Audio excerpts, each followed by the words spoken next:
So your child's ready to read their book independently, their friendly book that they've had lots of experience with, and there are three ways that they can accomplish reading a book independently. So the first way is they can read the pictures, and that is a very legitimate way for a child to read a book, particularly when they are new to reading words. So reading the book and practicing the language of a book from front to back, even if it's only reading the pictures, is completely legitimate.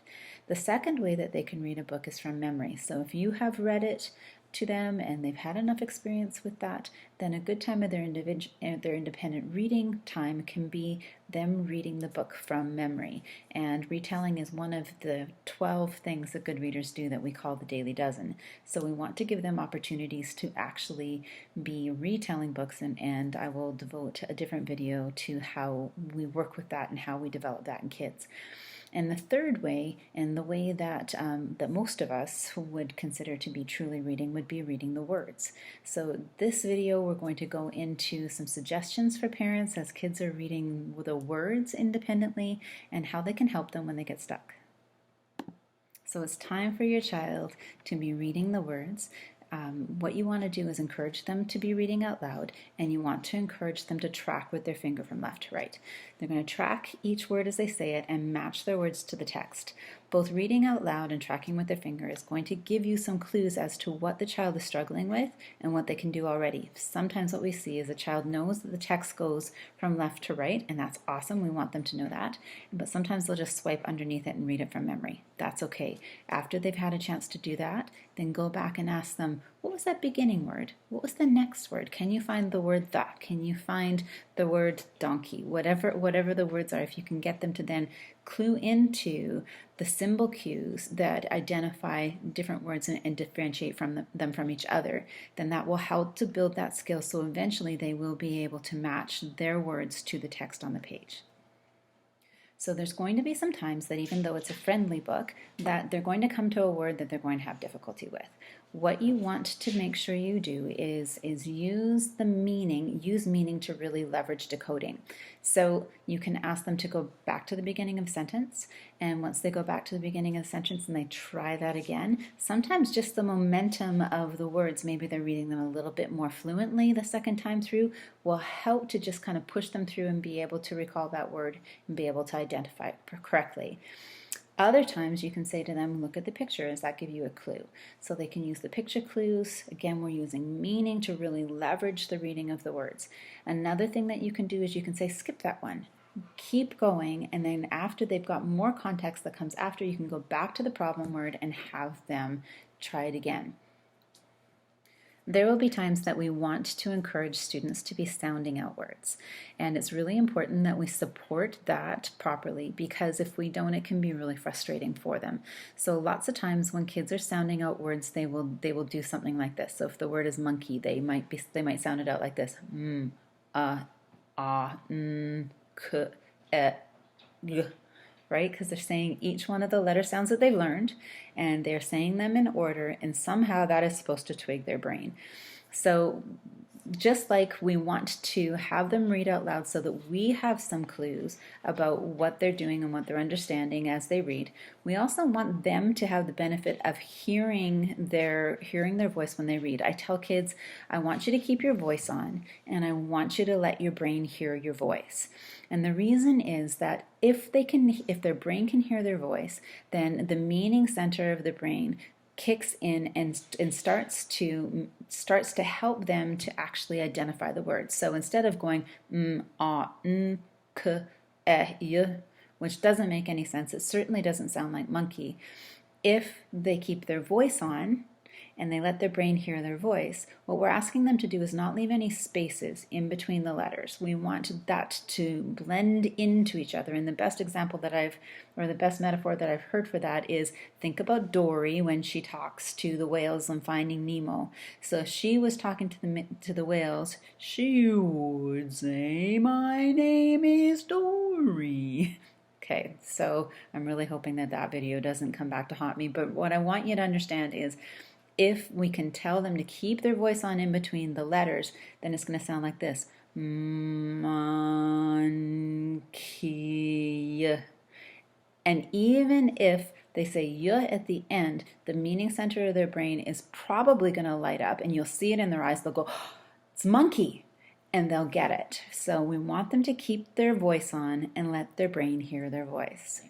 So I like to make this really conscious for kids. And often what I'll do is I will draw like a rough diagram of the brain, and I'll show them that when I ask you to read and you only use your eyes, you're using a very small part of your brain. So if you are not saying the words out loud, you're just trying to read with your eyes, then you are using a small part of your brain. But as soon as you start to let your brain hear your voice, then you're using the hearing part of your brain, and you're also using the part of your brain that is making the words with your mouth, and you're also using the part of your brain that is listening to those words and making sense of it. So all of a sudden you are using big parts of your brain instead of one little tiny part. So when a child is only looking at the words, and you'll see it, they will be sitting there, they'll come to a word and they'll stop and they'll just look at it. You need to prompt them at that point. You need to say to them, keep your voice on. Let your brain hear your voice. So you may be wondering, what about sight words? And true sight words are words that don't follow phonetic rules. They're words that you can't keep your voice on and be able to read. The words like there or was, that they're irregular. And for the most part, kids just need to learn those words. Again, I would be really cautious about making big stacks of flashcards so that they can learn their sight words. They're going to learn their sight words in the context of other reading that they're doing that makes sense. So the great thing about many of these words is that they're very common. We see them all the time, so they're having lots and lots of practice with these words. What you can do is, if they're starting to read a book, and particularly if it's a book that they're reading for the first time on their own, that you can identify the common sight words like could, would, don't, those kinds of words that can't be sounded out easily, and you can put a few of those onto a card or onto a piece of paper and go look for them before they start to read. So that gives them the opportunity to locate them and find them. And sometimes if you just have a little card with those words sitting next to the book as they read them, then they have that as kind of a reference to know, oh yeah, that's one of those words that I just have to remember. And I would encourage you that when they come to those words, particularly when they're young, again, we want them to maintain meaning and to actively build comprehension every time that they come to a book.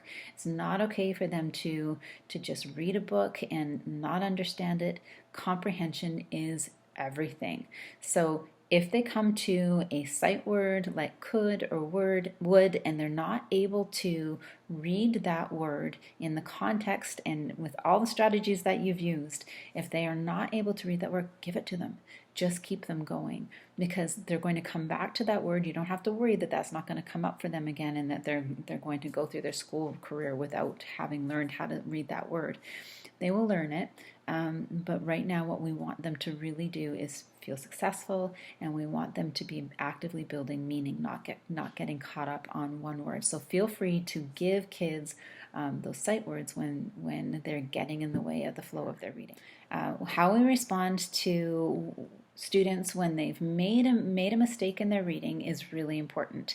It makes the difference between whether we create strong independent readers who feel successful and love reading, or whether we create compliant readers who aren't able to identify their own errors and are passive, waiting for us to tell them whether or not they've made a mistake. So again, we want to create strong independent readers who love reading, obviously, right? So the first thing that we want to do is identify whether a mistake has affected the meaning of what they're reading or hasn't affected the meaning of what they're reading. There are two different kinds of errors, ones that affect the meaning and ones that don't affect the meaning. So I'll give you an example. So if a child reads a passage that says, I went to my house, but instead they read, I went to my home, they have not made a mistake that has affected meaning, because they've actually said something that makes sense. It probably matches the picture, and even the H at the beginning of home and the H at the beginning of house would be a letter cue or a symbolic cue that would make sense in the context of what they're reading. We got to let that one go. I know it's hard because we want to be helpful and we don't want them to be making mistakes. But the bigger picture is that we want them to be creating meaning. So when kids make mistakes that don't affect the meaning, let it go. The second kind of mistake is when meaning is definitely impacted by the error. So when a child reads a passage that says, I used my money to buy the toy. But instead they say, I used my monkey to buy the toy. We know that that no longer makes sense. That's not what the passage is saying, and that meaning is actually impacted. So here's the thing. You're not going to let it go, but you do have to wait. And I know that's so hard. You need to wait, wait, wait. You're going to wait until they get to the end of the sentence, and then you're going to pause. Because what we want to see is, are they tracking their own reading? Are they detecting when they've made a mistake? And are they going back and making a correction? That's really important that they do that independently. It's another one of the 12 things that good readers do. Good readers are going to detect their mistakes and they're going to go back and fix them. So child's got to the end of the sentence and maybe they've kind of figured out that it didn't quite make sense. They might have paused. They might have made kind of a look on their face. They might have blown right through it and are hoping that you didn't notice, or maybe they haven't noticed either. It's okay to stop them once they've finished, and once it's really clear that they're not going to do that independently, it's okay to stop them and say, just wait a minute. Did that make sense what you just read? So when you do that and they go back, and some of them will say, yes, it made sense. And that's probably because they know the book well, they're looking at the pictures, they know the context, they understand what's going on, and they don't really realize what it is that they've read. So what you want to do then is say, listen, I'm going to read it the way that you read it. You tell me if it makes sense. So you read it back to them. I used the monkey to buy the toy. And at that point, they're going to go, oh, no, that doesn't make sense, right? Because they're listening to it and they're tuning into it and they know it doesn't make sense. You want to say to them then and say, okay, can you find the word on the page that doesn't make sense? And together you're going to go and find that word that doesn't make sense. You might have to go back and say it again, finger track yourself.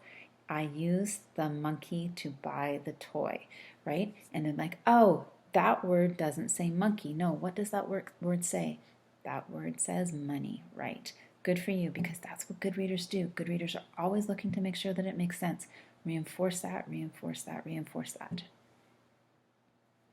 So reading independently is part of the whole landscape of what is going to help your child to become a good reader. They need to hear an expert reader like you read to them. They need to have opportunities to read together with you, and they need to have lots of opportunities to read by themselves independently. Ideally, what we would like is for kids to read about 20 minutes a day independently. Again, that can be reading the story, it can be reading by memory, or it can be reading the words. And as you collect these books that are books that they've had lots of experience with, put them in a little basket so that they can come back to them again and again. They can be reading to you, they can be reading to their siblings, they can be reading to their stuffies, they can be reading to grandma and grandpa on FaceTime or FaceTime.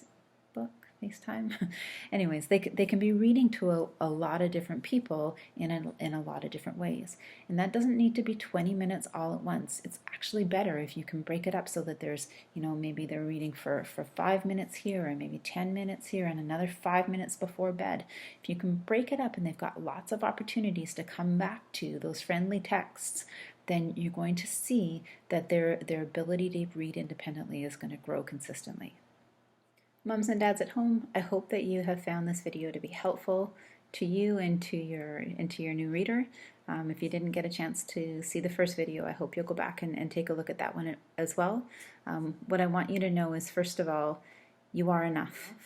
And I'm hoping that these videos give you a couple of tips that help to make this feel more purposeful for you and help you to feel successful and your child too. Thanks for watching.